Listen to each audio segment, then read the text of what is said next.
Halo semua, gimana kabarnya? Kembali lagi dengan aku, Dr. Sari Dewi dari kelas 12.1. Pada kesempatan kali ini, saya akan membahas tentang kehidupan ekonomi Indonesia pada masa demokrasi liberal. Jadi, ekonomi pada masa demokrasi liberal sangat memperhatikan nih. Kenapa sih? Karena demokrasi pada saat itu Indonesia sedang ada yang namanya proses integrasi bangsa. Banyak pemberontak dan gerakan parasitisme yang memisahkan dari Indonesia. Nah, gerakan ekonomi apa aja sih yang digunakan pemerintah untuk mengatasi kekacauan ekonomi yang terjadi di Indonesia? Ayo kita simak pembahasannya. Jadi, pada intinya, gerakan ekonomi Indonesia ini bertujuan untuk mengubah struktur perekonomian kolonial menjadi nasional. Namun, melibatkan perekonomian Indonesia ditopang oleh kekuatan asing dari etnis Cina. Gerakan ekonomi Indonesia nasional. Oke, yang pertama adalah gerakan ekonomi benteng. Gagasan ini diperoleh oleh gagasan Jumitoro Jojo Hadikusumo. Pasti kalian gak asing kan dengan nama ini?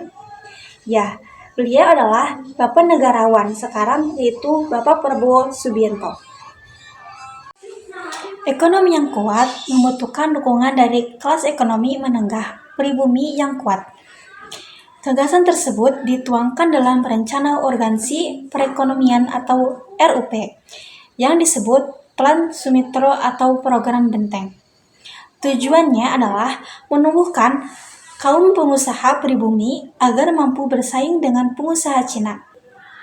Yang kedua adalah Gunting Syafruddin.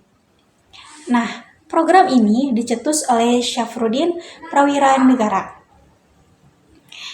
Resmi pada tanggal 20 Maret 1950 yang bertujuan untuk mengurangi defisit negara sebesar 5,1 miliar rupiah dengan cara memotong 5 pecahan per gulden ke atas sebelah kanan untuk obligasi di bank dengan bunga 3% per tahun, sebelah kiri sebagai alat pembayaran yang sah.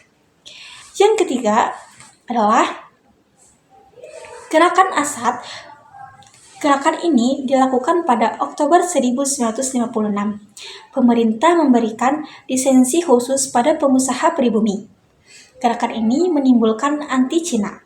Selain itu, terjadi permusuhan dan pengerusukan terhadap tokoh-tokoh milik etnis Cina. Yang keempat adalah program Repelita antara 1956 sampai dengan 1960 yang disiapkan oleh Biro Perancang Nasional atau BPN. Dijalankan pada masa Kabinet Ali Sastroamidjojo.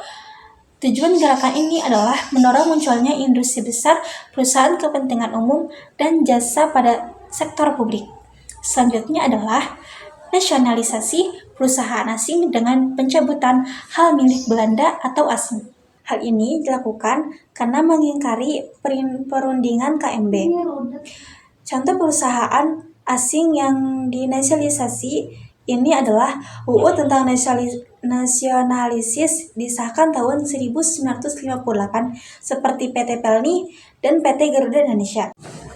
Dan yang terakhir adalah Persetujuan Finansial Ekonomi atau FINEK. Perundingan ini dilakukan pada 7 Januari 1956 yang menghasilkan kesepakatan pertama, pembatalan persetujuan FINEK hasil KMB.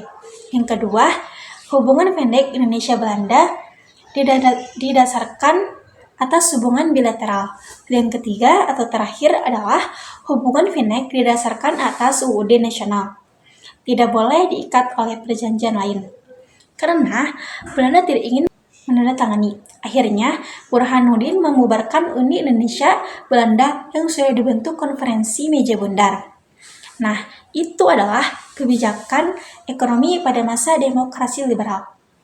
Segitu saja pembahasan materi sejarah tentang sistem ekonomi pada masa demokrasi liberal yang dapat saya sampaikan.